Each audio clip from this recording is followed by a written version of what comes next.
type of fur fabric, the tie-dye.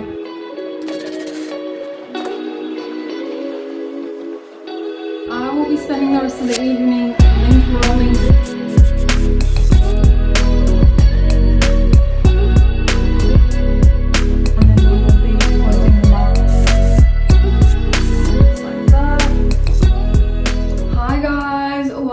Welcome back to my channel. My name is Danielle and I'm the owner and creator of The Eighth Salt. It is my handmade small business where I make scrunchies and keychains. I also sell hair claws, makeup hair clips and hair accessory type products. In today's video we will be stocking up on our fur scrunchies. It's winter here in Sydney, Australia, and our fur scrunchies are part of our winter range and we are running low on them at the moment. Is all I have left of my fur and tulle scrunchies. So we've got one fur scrunchie here and then the rest are the tulles. I have some left in my market stock, but only enough for this weekend's market, so we definitely need to top them up. You may recognize this one from a lot of my shorts and reels. I feature it quite often. And we will be topping up our fur scrunchies, which is these. This is what they look like and their size. So I've only got a couple left of these in a few of the patterns for this weekend's markets, and this is the only spare, so we will be needing to top up on these for sure. We'll also be introducing some new fur fabric patterns, and a few of them I bought quite a while ago as well, probably around the end of winter last year, and haven't gotten around to sewing them up. So we will be doing that today. I have a few different types of fur fabrics here with me. I've actually got 3 different types and 3 different pile types. So we can go through them so you guys get an idea of the types of fur fabrics. If you're wondering where I got all of these from, they are all from Spotlight. I get all of my fabrics from Spotlight, whether it's the cotton, linen, the fur fabric. All my fabric is from Spotlight, and as are these. So the types of fur fabrics that I have with me today is these 2 fabrics here. These are called cuttle fur, if you can see that at the end of the bolt. So all the fur fabrics, they are 100% polyester. The cuttle fur fabric, they have a very soft and small to medium-ish type pile. So when I'm talking about pile, I mean the thickness of the fur fabric that is coming off the backing of the fabric. That is the backing, and then the pile is this thickness that is coming off the fabric. That is called the pile. This pattern is actually our first ever fur scrunchie that we introduced into our range, and the one I showed you guys. And then we introduced a few others after this one as well. This is the cuttle fur, as is this one. So this one is a pink, purple, blue mermaid cuttle fur print. It is the same pile, same texture, same softness as the tie-dye. It is also cuttle fur, if you can see that at the end of the bolt. And I have not introduced this one yet into our scrunchie range, so this is a new fabric and this is the one that I bought at the end of winter last year. So we will definitely be sewing this up as I haven't had a chance yet, and this will be one of our new prints. We have this rainbow or neon striped fur fabric. It is very similar to the cuttle fur, but it is just labeled as faux fur fabric and also 100% polyester. The pile is very similar to the cuttle fur. However, the backing is a thicker backing. This is also new as well. I haven't sewn this particular type of fur yet or introduced this pattern yet into our fur scrunchie range. So this is also new. Can't remember when I bought this one, but it was after this mermaid print one, but still sometime last year. I bought this, definitely after winter. We will be sewing this one up today. So that is 2 types of fur. Then we have this kind of fur. We will not be sewing this one up today, or another day maybe. This is called a faux fur as well. It is not under the cuddle fur range. The pile of this one, I don't know if you can see that, but it is quite long. It is a long pile. It's around 365 GSM, which is quite thick for fabric. I sewed up quite a few of these and had this available in last year's winter range, winter fur range. And it was definitely a popular fabric. As soon as the kids saw it hanging on my scrunchie boards, they went straight to it and took it off the hooks. We will not be sewing this one up today, but that is a different type of fur fabric that is available. And the other type of fur fabric that we have, I've sewn this one up, that's why there's not that much left on it. It is also called a faux fur, but it is a very soft fur fabric. There is no backing, it doesn't have pile. So the front and back is very similar. One side is more textured, whereas the other side is more smooth, if you can see that there. So that is one side, it's got a more of a texture to it. And then the other side is a smooth side. Both sides can be used as the outer facing. I guess it's just a preference. I prefer to use this softer side here as opposed to the more textured side.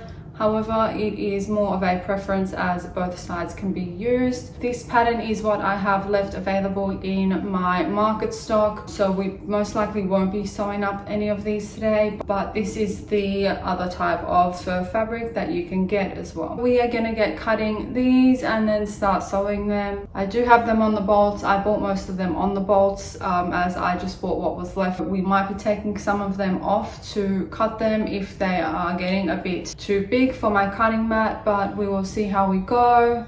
So let's get into it.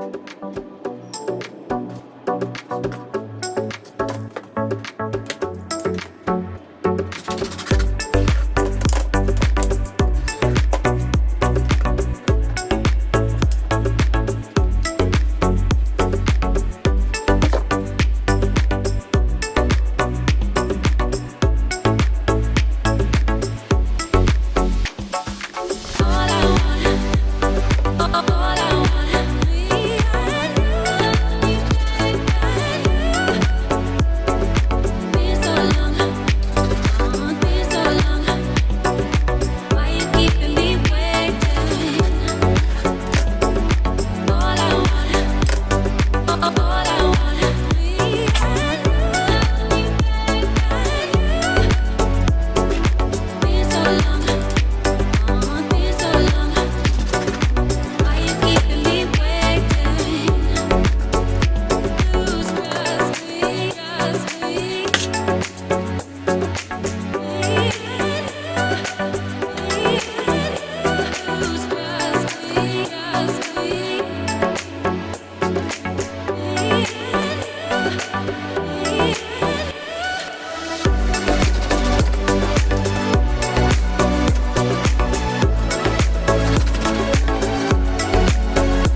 These are all the ones that we have just cut up. I focused on 3 of the patterns, so the 2 cuddle furs and the faux fur with the shorter pile. I still need to cut these. Some of them will make us 3 scrunchies, some of them will make us only 2 per strip. So I still got to cut these down. So we will be doing that now. I usually sew quite a lot of fur fabrics at once, as they do require a different setting on the sewing machine, so I just group them all together and sew them all once and then have them ready for the markets, as I usually only take 1 or 2 patterns to each market, so I kind of swap them out and need to change them to have something to display something different to our customers. For the fur fabric, we will be sewing these using the tube method. With this type of fur pile fabric, it's very difficult to sew them in the tube method because there is a chance that we will be sewing them onto each other, if you know what I mean. So we'll be doing the tube method for these. I'm going to get to cutting these down and then head to the sewing machine.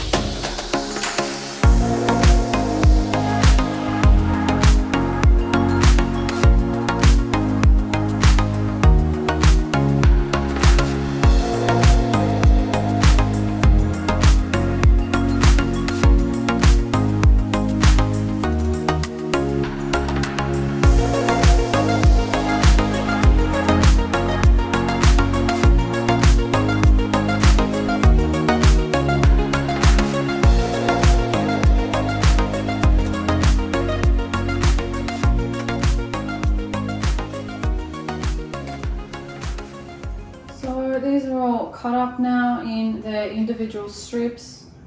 I have there's 21 scrunchies here. So I'm going to head to the sewing machine and start sewing these into the tubes.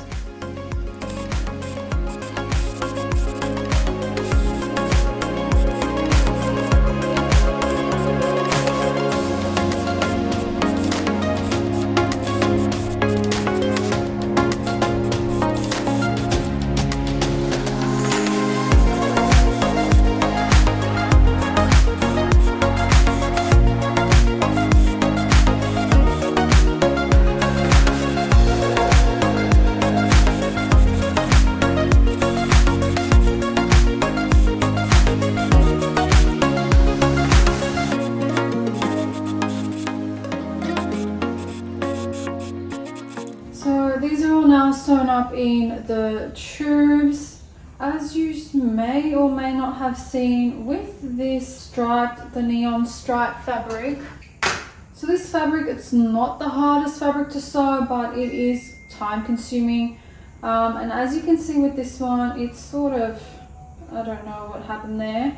And then one edge gets sewn more than the other. So they're exactly the same length and they're cut on a straight angle, as you can see with the stripe. That's all pink and then that is all green. However, one side gets pulled more than the other.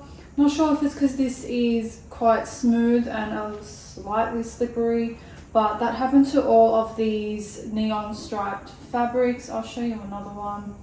So you can see there, that one ends here and then that one ends a lot longer than the other one, and it's still cut straight on both sides. But they're all sewn up now, so I'm going to cut them apart and then sew them into the donut. So sew them closed with our tags in them and we'll go from there.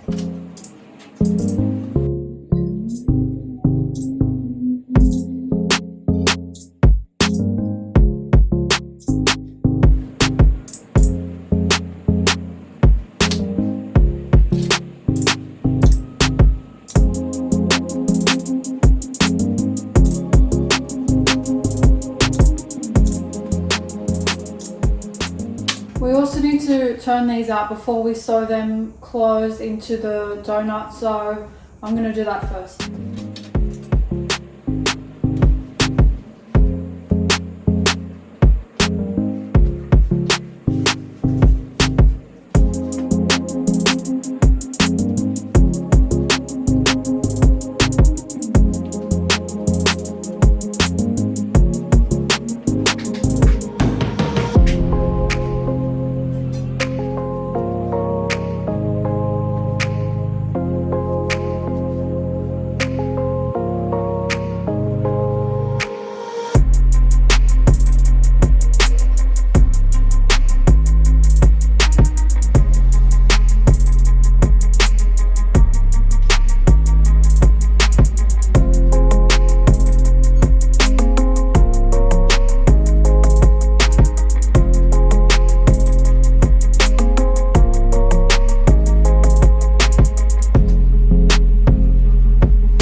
all sewn up now in the donut shape, and I've sewn in the labels as well.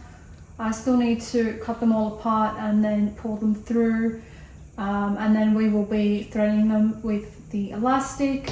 I'm not sure how much of that process you guys saw. It was a bit difficult to line up that angle, and it took me a while to get an angle because I have to kind of get really close to the sewing machine and have my hands and fingers right there at the foot of the sewing machine to line them all up, as the seam is quite small. So I hope you guys saw that process. You didn't, and I was blocking the frame. I will speed it up pretty fast so you guys aren't just seeing my hands.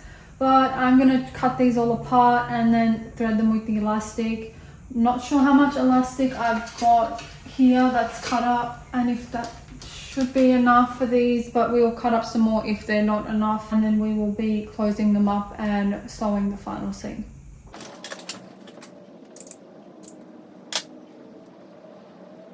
My battery just died, but you guys didn't miss much. I've just cut these apart and then pulled them through.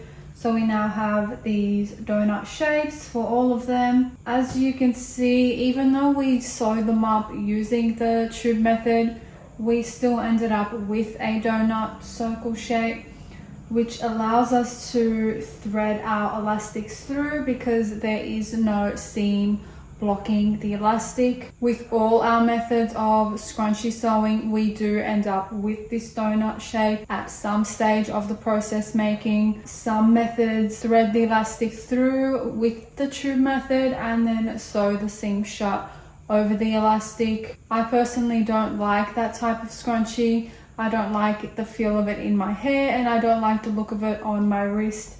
So I choose to sew them up this way, even though it does take a little longer because there are a couple more steps to get them in this form. I prefer it for myself, so that is how I sew them up for my customers as well. But now we are going to thread them with the elastic, and then our final step will be sewing the seams closed.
these are all sewn up now, so I'm just going to cut them all apart and then trim off all the threads and fix them, and then that's the last step for these.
So these are all sewn up now. I've just finished sewing up the final seams. I've cut all the threads and then fixed them up.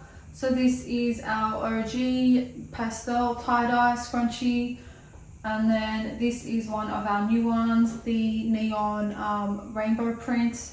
Looks like that. And then this mermaid one is also one of our new faux fabric prints with the purple, blue and pink. And it looks like that on the wrist. So these are all now ready for our upcoming markets. There's about 21 here with the 3 patterns, so about 6 or 7 of each pattern, because some strips gave us 3 scrunchies and some strips gave us 2, so that is why there's an uneven number. The fur fabric, it's not the most difficult fabric to sew, however it does take a bit of extra time.